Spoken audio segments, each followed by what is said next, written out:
most e-commerce entrepreneurs have an idea for a product, great, maybe some branding, maybe some marketing, social media, but logistics and all that stuff that happens behind the scenes, it crushes them. Now, let's say they get a little success, like you said, get to $100,000. It's like, holy crap, I got more demand, but my margins are getting eaten up. How do I negotiate a better price on this, that? Should I switch over, transition to new software? It's crazy. And you want to invest in e-commerce founders or entrepreneurs, you have to be able to spot all of that a mile away, even before they know it. Welcome back to the We Live to Build podcast. I'm your host, Sean Weisbrot, and this is episode 224 with Ed King, the Chief Strategy Officer of Startups.com, which has helped thousands of startups to learn how to grow their businesses successfully. In this episode, we focus on the e-commerce. We talk about starting e-commerce brands, growing e-commerce brands, advising them, financing them, things we've learned from our failures and our successes. And this is a really great founder's journey episode. So if you're interested in e-commerce, you're running a business, or you want to start one in the e-commerce space, you're going to love this episode. What is the craziest thing you've seen in e-commerce? Some of the craziest things I've seen have to do with those products that I thought would never sell. Like, there's no way that anybody's going to come and buy this stuff. I kind of get shocked by it, but then they end up selling like $4 million of it. But then in the end, it's like a no-brainer. And that's what I really like, when founders can give me an insight and say, no, this is a really big thing. I'm like, really? And to talk about one that completely shocked me, it was menstruation underwear.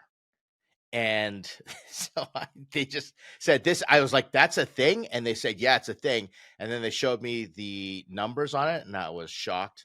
I also worked with another founder. She had an after sex cleanup thing, and she demoed it using Twinkies. And so she literally shoved it into a Twinkie, and that was the way that she got tons of traction. Huge success. She ended up exiting to private equity. But yeah, I've seen some pretty crazy stuff. And this founder, she ended up sending me pictures from trade shows she's at. Like, you can imagine the types of trade shows she's trying to promote herself. So the whole package, it's pretty crazy. A lot of fun, because I think to stand out in e-commerce, you have to do some things that are crazy. The craziest e-commerce brand I've seen is probably Scrub Daddy. Scrub Daddy. Oh, that's the one that was on Shark Tank? They've done hundreds of millions of dollars in sales over a damn sponge in the shape of a smiley face. Oh, yeah. Like, talk about the other one, slime, like just personal slime, or selling glitter slime on the internet. Like, it's so niche. Yeah, that's some crazy stuff, man. What made you want to get into financing e-commerce brands? And she started, you told me as well, to build your own e-commerce brands. Part of it is the challenge of it. And then there was a time when it was novel. So selling something online and going direct to consumer was the big rage. So you want to jump on that and you want to explore it, because in hindsight, you look at it and go, okay, yeah, that's a no-brainer. But back then it was pretty interesting. It was different. There was a lot of differentiation. A lot of people said there's no way you could sell direct, and different variations. So that's the personal interest. And then just a challenge, see if you can do it, and learning the industry. So if I'm going to invest in e-commerce brands, then I want to make sure that I'm versed. I understand what it looks like. And then understanding everything have to do with financing. So if I'm going to be connecting an e-commerce brand with money, because one thing that you learn really quickly is that e-commerce, very capital intensive.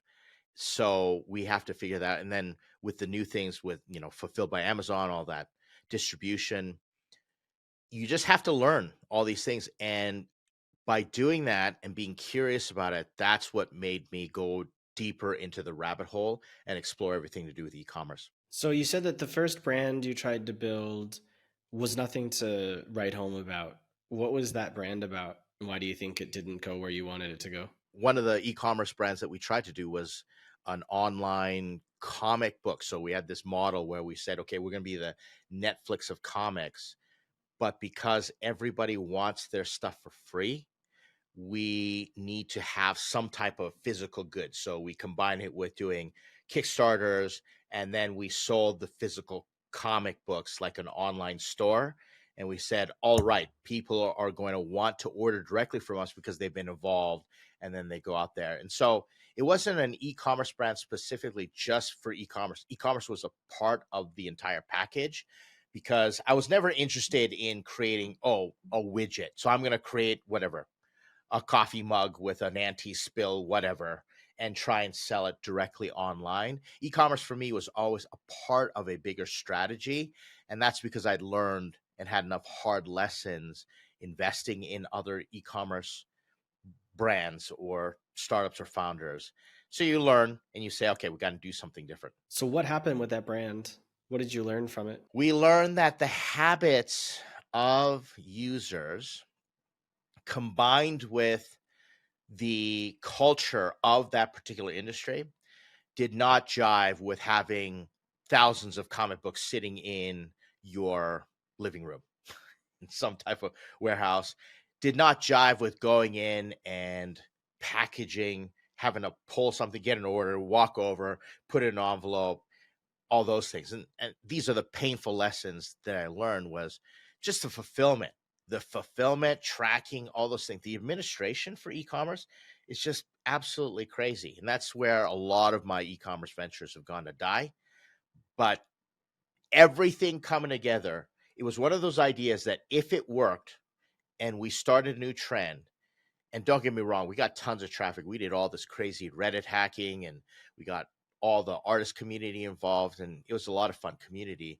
But just that last bit of getting someone to pay $5 and then shipping something to them, the unit economics just did not work out. So it tells me that your avatar was probably broke. The avatar was not ready. Let's break this down for a moment.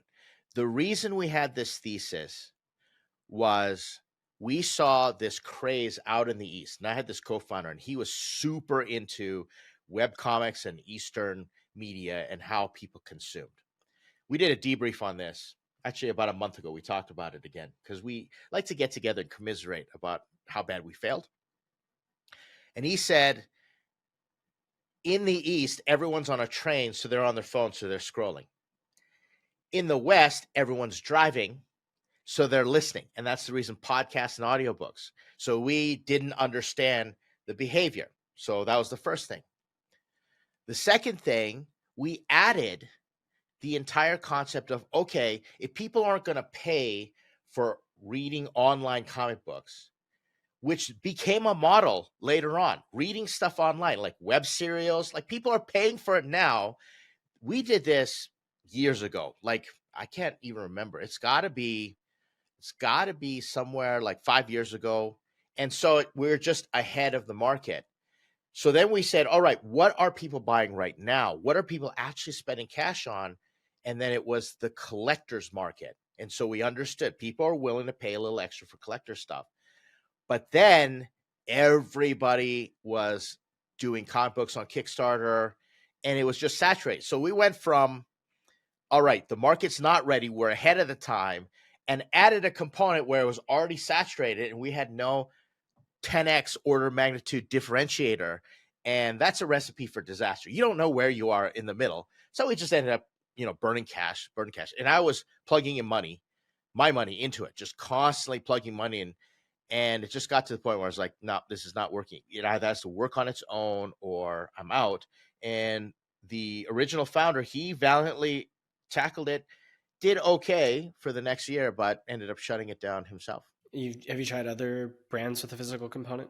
Game company, shipping games. I've done clothing company, iron-ons with my son. I invested in his company, and then that grew enough where we were shipping things. We had an e-commerce store. I've tried a little bit of everything. You kind of have to give me a little more to go on and figure out what to talk about. The goal for me is like things you've learned, right? Things you've tried, what you've learned, whether it succeeded or didn't succeed. I've learned that right now, if you want to stand apart, it's a lesson that I learned in another startup is to go premium. I'll relate these two stories. We were launching an education, an ed tech platform in China. It's funded. And someone gave me some advice and they said, it had to do with executive coaching. And they said, don't coach losers. That's what he said. It's easy to get the wrong customer. And so we applied that. And I said, it's not going to work if our first cohort for this ed tech platform are not successful people. So we worked really hard to get the best of the best. We made it just very difficult, so much friction to get in. We increased the supply demand tension. It was up to 100. People were clamoring to get in. So we made it exclusive. And then we were able to take that group of people and show it to everybody else. And then the floodgates open. So that's what we did. It was excruciating, but it was well worth it.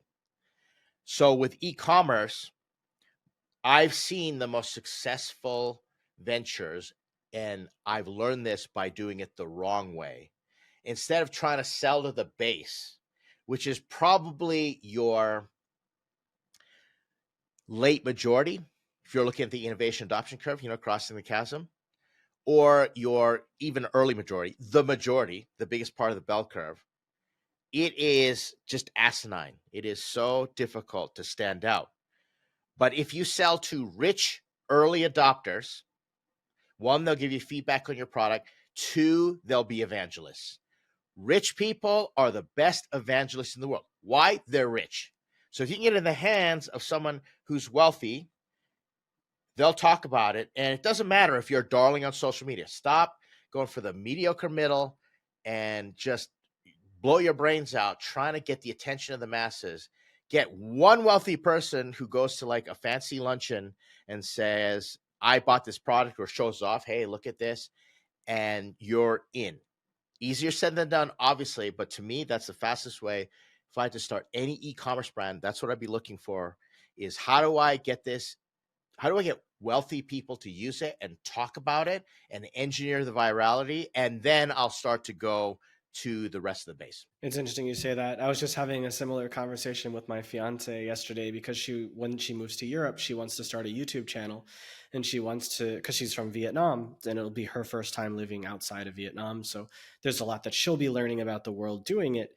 And she wants to teach that to Vietnamese people. I go, look, Vietnamese people are poor. Let's be honest. I go, like, sure, there's rich Vietnamese people, but like, if you do your content in Vietnamese, you'll be attracting the poor Vietnamese. You want to do it in English, so you attract the rich Vietnamese, right? You need to know what you're making the content for, why you're making it, who you're making it for, and what you could sell them later on. She's like, YouTube's not a business. She's like, my content is like for blogging, for life, for this or that. I go, yeah, but you want to make money from it. She's like, sure, of course I can. I go, great. Well, like, you should be thinking about YouTube as a business. Otherwise, don't bother doing it. I go, if you want me to advise you on how to do it right, I'm happy to do that. But if you want to, waste years of your time, like I have with YouTube, not doing those things, then I can tell you exactly how to not do YouTube, because I've not made a single dollar off of YouTube after 4.5 years. But I also know that when you do business podcasting, it's very hard, because the algorithm, if one episode is about e-commerce and the next one is about human resources and the next one is about investing, the algorithm doesn't know who the hell you're talking to. It doesn't understand the avatar of a startup founder or a brand owner. But if you're selling financial stuff, everything is about finance, and do this finance, do that finance, then they know, talk to finance people, right? Push this algorithm stuff to finance people. So for her, she's like, I want this to be the masses. I go, you should not make content for the masses, because you're talking to no one. Yeah, you sell to everyone, you sell to no one. That's definitely the case. And I think that's a good lesson, because even on YouTube, social media, being a YouTuber myself and being able to monetize and convert and make that a revenue stream, you have to really think through how you're solving a problem. Like, why would someone care? It's the same thing with an e-commerce. Like, someone develops a widget, you ask yourself, I'm speaking to YouTube, like I'm recording a video on this right now. ask yourself, does the world really need another one of these, right? Does it really need another one of these? And if you can say, well, not really, can your stuff be an order of magnitude better than what's out there? Right? So then you ask yourself that. And then you have to ask yourself, as a founder, do I have the personality? Because e-commerce founders are wired different. I know an e-commerce founder, and he's doing really well for himself. I think last I heard he's hitting 4 million a year. He started off, just doing it as a side hustle, but he has this crazy obsession with refining the product and making sure everything goes right for the customer and the experience. And he did this real cool thing where retrofit all these Bitcoin mining machines to do custom engraving and etching to, differentiate himself. He's nuts. Like, his mind works completely different. Same thing with the YouTuber. Like, Mr. Beast's mind works way different. And I think that there's this niche of e-commerce founders. Case in point, I know this kid. I hope I'm not disclosing too much, but we'll see. He comes to me and he says, I need an advisor. I'd like to talk to you. And I go, great. Tell me about your business. And then he says, well, I started an e-commerce brand and I did Fulfilled by Amazon. And there are all these logistics and administration. And I realized that other people can't do it very well. So I got a bunch of money together and I started buying those e-commerce brands. So I started buying underperforming brands on Amazon and I just put them all together. Now he's in San Francisco. The kid is in his early 20s. I can't remember. He's doing over $100 million in revenue a year. And he's bored out of his tree. Everything is on a system. His family came in. I think his brother comes in and runs it. And he had an identity crisis. He's like, what do I do with my life? I was like, you don't need an advisor. Like, why are you talking to me? And he just said, I'm lost. And he sunk his whole life into that. But when I picked his brain, I said, so how do you break things apart to decide which e-commerce brand to buy? Like, he was advising me, totally different method of thinking. And I think that's something a lot of founders don't consider when going to e-commerce. I'm happy to take his advice. Maybe he likes my idea and wants to invest in it. There's a lot of money to be made in buying underperforming assets, like a private equity play. Like, you roll it all up. And that's what I'm seeing right now. And there's a lot of money in e-commerce. You want to know where the money is? It's in helping e-commerce entrepreneurs. Like, look at Shopify, right? Shopify. But I know this founder, he ended up just ditching. He ended up being frustrated with last mile delivery and, all this stuff. And now all he does is he builds warehouses for small e-commerce brands that aren't going to sell through Amazon and all those things. And he just does last mile fulfillment, picking, packing, ordering, all that stuff. The guy makes boatloads, owns his own building. So it's an asset. Now he's just got robots doing it all for him. And it's on automation, low staff. The guy makes cash hand over fist. And because everybody wants to get into e-commerce, so if you can be in the support layer, the administration, the financing layer of e-commerce, well, there's a pretty penny to be made there. That's why I like the lending side, but I don't own the lending because I don't have the money to. I mean, I could do lending myself, but that's also a really fast way to probably lose all your money. Yeah, you'd be surprised. Yeah, you'd be surprised as how people get started. It's just like anything with investing. It's all about deal flow, right? Like, you can easily go, let's say you take 10 grand, you put it in the hands of the right e-commerce entrepreneur, they'll give you 12 grand back, $13,000 back. Like, that's a healthy, solid return, right? Now, you look at it, and the healthier they are, the less they're going to need your money. So now you're competing against other forms of financing, banks. So that's where things get really tough, is quality deal flow, just like investing. You get in on a quality deal and they got FOMO, you don't get a good deal. Like, you don't get enough ownership to meet the requirements for your fund. And it's the same thing with e-commerce. So then now you have to take risks, and that's where you're going to lose your money. People who need the money. I've got a founder. We were talking the other day. Literally, their product is on my shelf. I think they do like $1 million a month, right? It's this deep tech pharmaceutical brain sort of performance enhancing, all those things. He's great brand. It's a nootropic. It's a supplement. You immediately categorize the product. Okay. I don't. I personally do not care. What I care is about all the stuff around it. Okay. Because I give everything better than a 0% chance of going to the moon. And if something is, let's say, in supplements or in some type of vitamin category, nice to have, I'm like, that's fine. Where the value is what the founder does around it. It's the brand. And so the reason I got interested in this company was the guy sent me his package.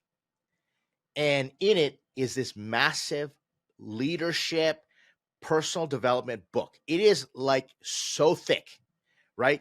And the branding is spot on. It's got this sciencey, mysterious, like X Factor thing going on. And I loved it. And I was very interested in working with him, helping him, raising for him, investing directly. But then I got into his finances, and he was transparent with what's going on in his life. I said, I can't touch this with a 10-foot pole, right? There's so many other factors that go into it, and that's the risk. And so therefore, it wasn't a risky product to me because there were a lot of moats, and I loved the brand, and I thought it was viral enough. People could talk about it. We get in the hands of influencers. Like, there was something to work with, but the risk was with the founder, the company, the unit economics themselves. And so it never would have passed due diligence. And that's typically what you hit. Like, founders come in all different shapes and sizes. So finding that deal flow with a healthy founder, great leadership, great management, great product, build a brand, got some moats going on. Of course, you want to finance that e-commerce entrepreneur, but are they going to take your money? Probably not. Hey, just give me 10 seconds of your time. I really appreciate you listening to the episode so far, and I hope you're loving it. And if you are, I would love to ask you to subscribe to the channel, because what we do is a lot of work, and every week we bring you a new guest and a new story, and what we do requires so much love so that we can bring you something amazing. And every week we're trying really hard to get better guests that have better stories and improve our ability to tell their stories. So your subscription lets the algorithm know that what we're doing is fantastic, and no commitment. It's free to do. And if you don't like what we're doing later on, you can always unsubscribe. And either way, we would love a like if you don't feel like subscribing at this time. Thank you very much, and we'll take you back to the show. I created an FBA test many years ago. I spent about $5,000. I did not do my research or market validation, but I looked at what else I saw on Amazon in the moment. So I was living in China at the time, and my friend still lives there and still runs a 3PL, third-party logistics, for people who don't know what that means. And he helped me source the product, and he has a specialty in FBA. So he directed me towards FBA, and he helped me to get the product into FBA and onboarded and all that. Lost $5,000 doing it. This was 2016, the summer of 2016, for the election. I saw people selling bumper stickers related to the election, and they were killing it on Amazon. I mean, thousands a day. $2, $3 for a fucking bumper sticker. So I said, I'm going to sell a bumper sticker, and it's going to say, give me $1 or I'm going to vote for Trump. Or give me $1 and I won't vote for Trump, something like that. I was on Facebook groups. I sent it to these reviewing communities trying to get, reviews for Amazon. They stole my product. I got meaning I gave it to them in exchange for reviews. I got 0 reviews. So basically, I lost 100 units for no reason. I sold no units, and then Amazon charged me $1,500 to dispose of the units that were on the shelf. And my problem was I didn't properly vet the idea. I didn't do the research on the idea. I didn't. I created a product that people wouldn't buy over and over. I didn't market it. I didn't put ads. I didn't spend money on ads to market it. I tried the organic way, which failed miserably. And I didn't have something that could be a brand. It was a novelty item that was brandless. And so I wasn't building an authority. I wasn't building a brand. I wasn't building something people would come back for. And it was on a short time horizon because when the election is over, people aren't going to care anymore. I wasn't aware of those facts 9 years ago. And so I lost $5,000, $6,000 needlessly. But I learned a lot about e-commerce in that time. And I haven't attempted it again. I ended up investing in his e-commerce brand. He had a brand that did nighttime driving glasses, which was a good brand. And he was doing hundreds of thousands of dollars a year in revenue on Amazon, nothing to scoff at. And it had the potential to grow for sure. But then like COVID hit a year after I invested, and people weren't in their cars driving at night anymore. So the brand nearly died. Over several years, he rebuilt it and he sold it for less than I invested in. So I got some money back, but I got a fraction of it back. I got like 25% back. No, never got any dividends. There was no dividends for anyone because it was chugging along trying to rebuild. Luckily, he sold the brand. So yeah, those are my two. And then 2 years ago, I found a guy who was running a physical liquidation store in Canada through a massive Discord server. It's like 30,000 people on this Discord server. And yeah, and he was like, all right, loan me $1,500, whatever, let's get started. And I'll return you, $3,000 in like 2 weeks. Because the way it works is, if people aren't aware of liquidation, essentially you buy products from companies like Restock, or if you're able to, directly from Walmart or Target, where these items have been purchased and returned. Typically they're in perfect unused condition, or they're in like almost brand new condition, but either way they can't put it back on the shelves. And so they will sell it to you at a massive discount. Sometimes it's in the original packaging, never been opened. Sometimes it's opened, but the packaging is fine. And so you can turn around and sell it under market to other people after buying it at a fraction of the price. You could maybe spend 10% of the value and sell it for 60% of the value. So the people buying it are happy and you get a huge markup on it. Well, having a physical location is an awful idea. And he experienced all of the pain and suffering you could possibly have in Canada, in this tiny town of 30,000 people. He was able to do, 10,000, 20,000, 30,000 a month until he had problems like the second floor of the building he was in was residential, and the guy was smoking weed, and the weed was drifting into the store and causing people to think that he was smoking weed in the back, and they didn't want him to smoke weed. They didn't like him. They didn't trust him. They were talking about it in the comments of his Facebook group. I mean, you name it, all sorts of nonsense. People stealing from him, customers stealing, employees stealing, all sorts of nonsense. And he just kept losing money after money after money. And I continued to reinvest in him because I could see it growing until eventually it fell apart. And well, he's now trying to slowly pay me back from that. It's a lot of money and it's very painful for him.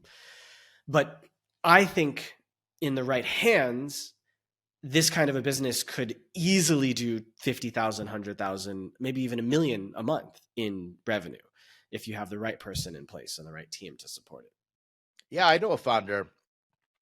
He's doing very well for himself, like so well that he just can kind of pursue other passions, everything. He does the arbitrage, and he goes around and just finds stuff that he knows is going to sell somewhere else. So he's lined in. You'll literally walk around and see something in Walmart in clearance, or something like that, and then we'll just Google it or look on Amazon, and then just moves it all around. It's all virtual, and it's great.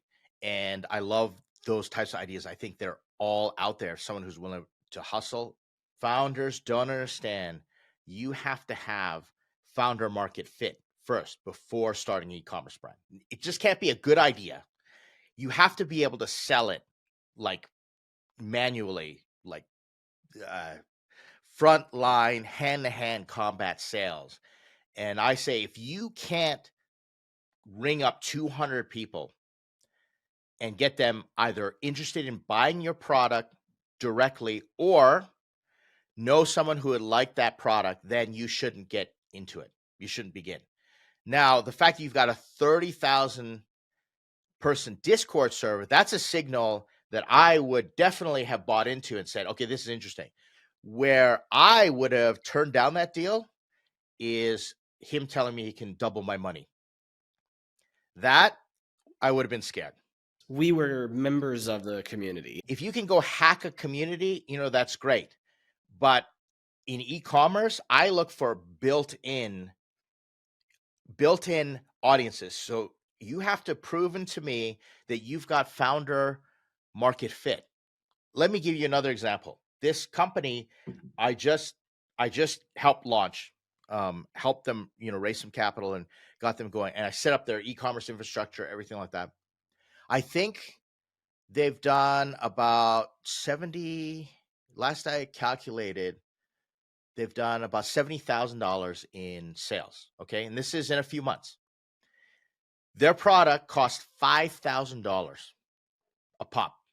$5,000, man. Okay. Selling it all online. And I said, okay, I need to do it because it was kind of wacky idea. But what got me interested in even helping out was the founder market fit. The two founders were so entrenched in their industry, the advisors that they got on board, they literally set up their home in the beginning and they just had people go through the home. And there was a wait list for people wanting to do this. And they had like a cool intake thing. And they brought me on demos and they let me demo the product and try it out. And they walked me through the entire thing. And that's what I'll do with an e-commerce founder, really any founder. If I'm interested in either getting them financing or working them, advising or investing directly myself, and I'm not talking big checks here, just so that none of your audience gets the wrong idea. I'm not writing big, huge, six-figure checks. It's angel investing, and I never expect to make any money. I only write checks that I prepare to say the money go bye-bye. But I spent literally days with these founders, listening to them, talking to them, letting them poke and prod me. And it was a health product. And I experienced the demo and I said, okay, this is something that I'm willing to get behind. And they're doing quite well. But it's that founder market fit that I think is one of the big missing pieces. He had a store that he was renting the space, and he had some partners, and they were doing up to like 50,000 a month with the partners. But then the partners decided to screw him over. They stripped the entire business, left him with the shelving, basically, took all the profit, left him with some tax debt to the government, and then they disappeared. And so he needed help getting restarted. He was the person running the business in the front end. And he told me later he thought that these guys might have been stealing the product or finding it, like, it fell off a truck. So that's why they were able to make so much money. And they were pushing him to sell as much as he could, as fast as he could. And he said the money was really good. So he had the store, he had the community, he had the customers, he knew how to run the business, but he was left with debt and no cash. And so he needed an infusion of cash to get started again. And I was like, okay, why not? What's 5,000? Let's see. And, I watched it grow until it got to the point where the physical side was such a nuisance that it just wasn't, he had to shut it down, and it really screwed him up. Throw a rock and you'll hit dozens of opportunities like that, real scrappy founders. And that's the problem with financing e-commerce. You've got a lot of entrepreneurs that can get into the space, that can show initial signs of traction and sales, put out all the positive signals. But unless you do the due diligence and you see how can this go all the way, then it's a really risky proposition. You pretty much have to go bulk and take, like, I don't know, $10,000 and invest it across 10, and then, hope you find one that doubles your money, and then double down on the rest of that until you make your $10,000 back. The unit economics are really tough in financing e-commerce. And that's the reason these interest rates, like, even you look at PayPal, like PayPal's got oodles of money. They're sitting on bags and bags, a war chest of money that they could be empowering all these e-commerce entrepreneurs. They got the deal flow, they got the market, yet look at the interest rates that they charge. Why? They have to, because the failure rates are that high. The risk is astronomical. I've experienced it. That's why I'm hoping that, the newest e-commerce idea I have and the service that I'm putting forth to e-commerce brands will be good, because I'm learning more. Because I know that there's a problem of starting, but the bigger problem is not starting. The bigger problem is what you do when you see success. Right. Right. I think a lot of brands falter at $100,000 per month. And that's what I'm looking at now with the service, is how can I get to 100K a month, and then how can I protect myself from falling apart at that point? Right, because of the capital intensiveness of it all. And you can make a pretty bad move. You can take on bad debt. There's so many things that can happen. And you can do the wrong deal. You can grow too fast as well.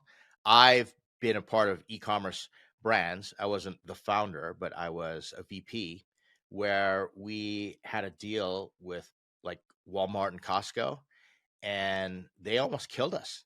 Like, they just send back the product, type thing. Well, at the same time, if you look at, some of these founders, what I like to do is I like to say, would I use the product? One, and would I keep buying the product? Let's say the company went belly up. Would I buy all their remaining product and use it? And I invested in an e-commerce brand, and it was this kind of like this health drink. And it had this really neat direct to consumer model using glass and craft stores and, health food stores all over the place.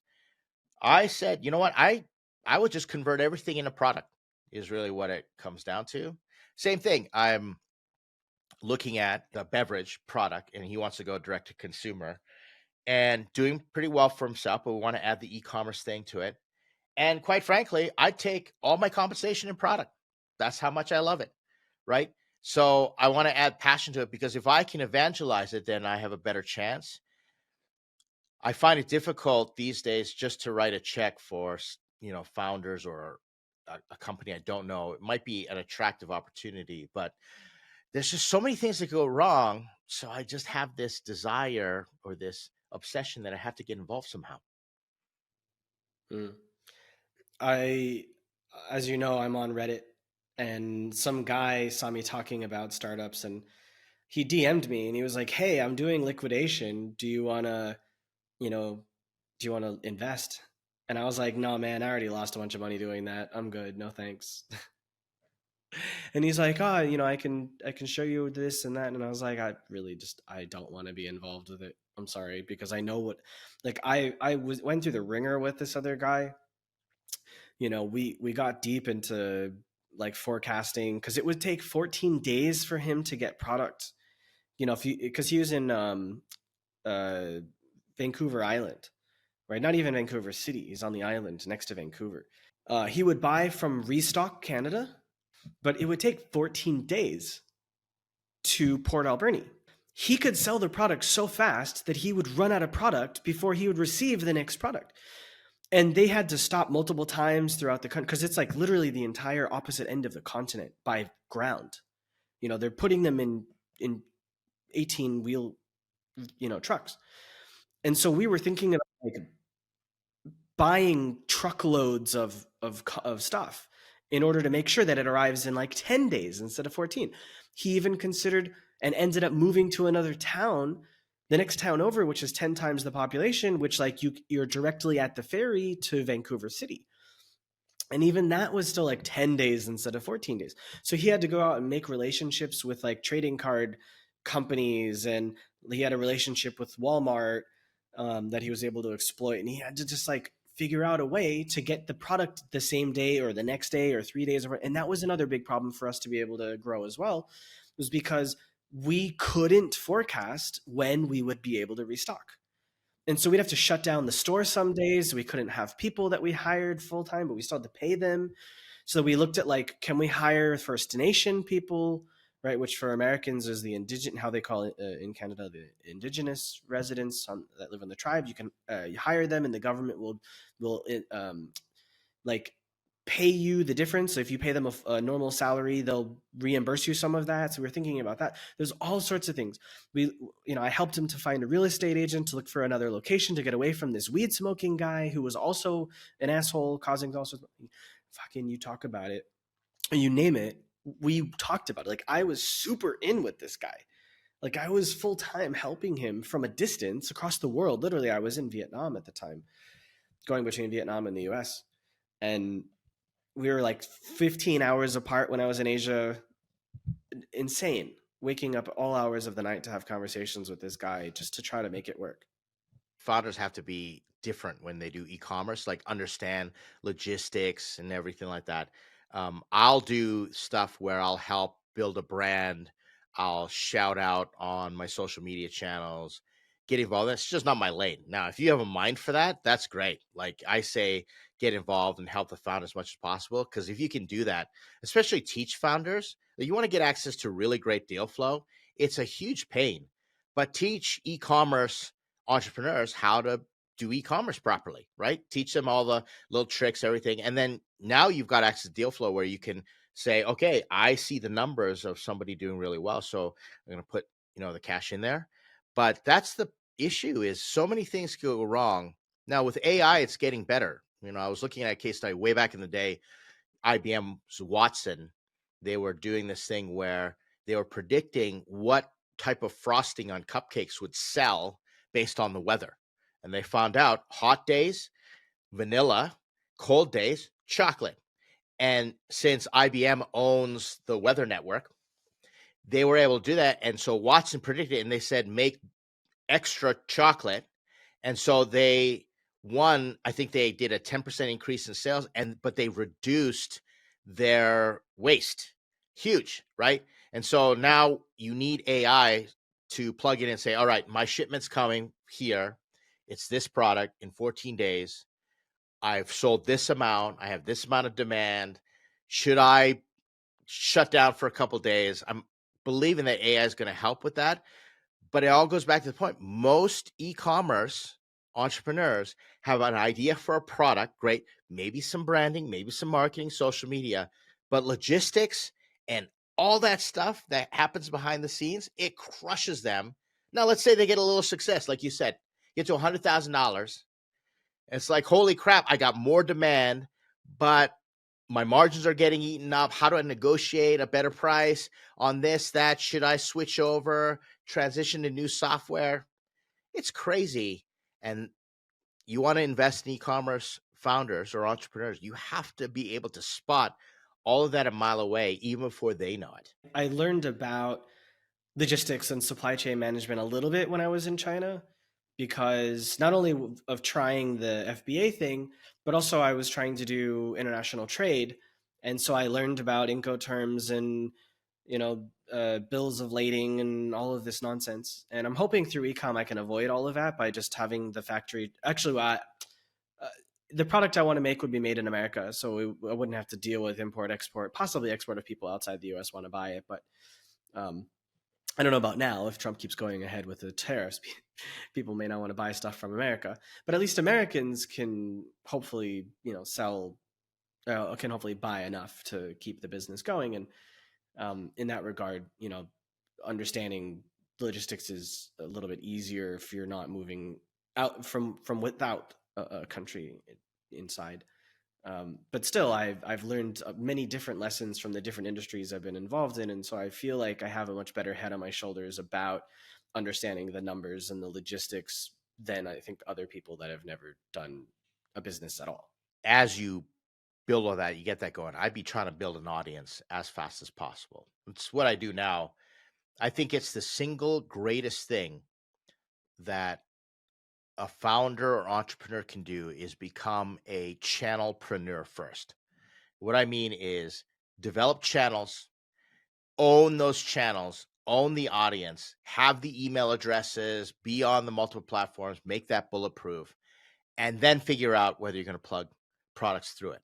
I've got so many opportunities where, you know, I'm doing, I guess, e-commerce vicariously, but contributing to them, and lots of opportunities to create those network effects, right? And have people contribute content, build that audience the more they use it.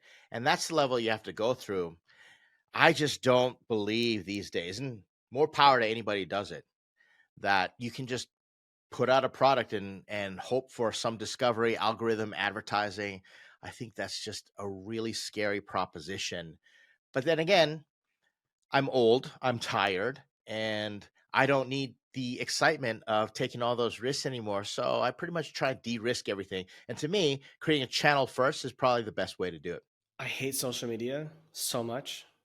I only do the podcast because I enjoy talking to other people, and even then, I think, yeah, I don't really care for it, like the YouTube side or anything like that. So for me, building a channel, like I've tried year after year, and it just, the like you say, build a channel, but it's a life. Like you're building a life, you're breathing life into an entity that exists in the cloud that has your face on it. And I just don't want to spend my energy doing that when I can do something else. Yeah, your face doesn't have to be on the channel. I know lots of channelpreneurs who basically build faceless channels. And I'm not talking about a YouTube channel.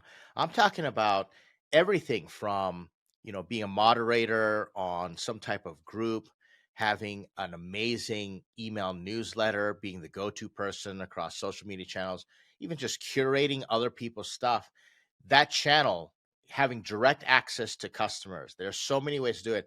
And that's the dilemma. That's the challenge the founders face these days, is how do you do that in the sea of all these other people? But I know this one investor, he really inspired me. I, now saying that, I totally forgot the name, totally forgot the fund. But he goes around now and says, all right, I'm not interested in your startup or your product. I'm interested in you. And so he invests in creators, and he writes him a check and says, now I want 10% of whatever you create. I remember listening to his thesis. He said, why would I go invest in a company and invest in a barbecue brush, or invest in a creator who gets sponsored by a barbecue brush? I'm going to go invest in a creator that creates a barbecue brush alongside with having 1 million people listen to their backyard recipes, and say, from now on, whatever you put, I want 10% of your entire system, your entire brand. Imagine if you were able to invest in Mr. Beast in the early days and say, whatever you come up with, I'm going to give you $1 million. Whatever you come up with, you just give me 10% of that. You would be worth it. You'd be a billionaire by this point in time, right? So that's the creativity that's required, because you have to look out there and just look at the writing on the wall. The more people can have access, the easier it is to get access to a certain opportunity, the more competitive it will be, and the faster it is a race to the bottom.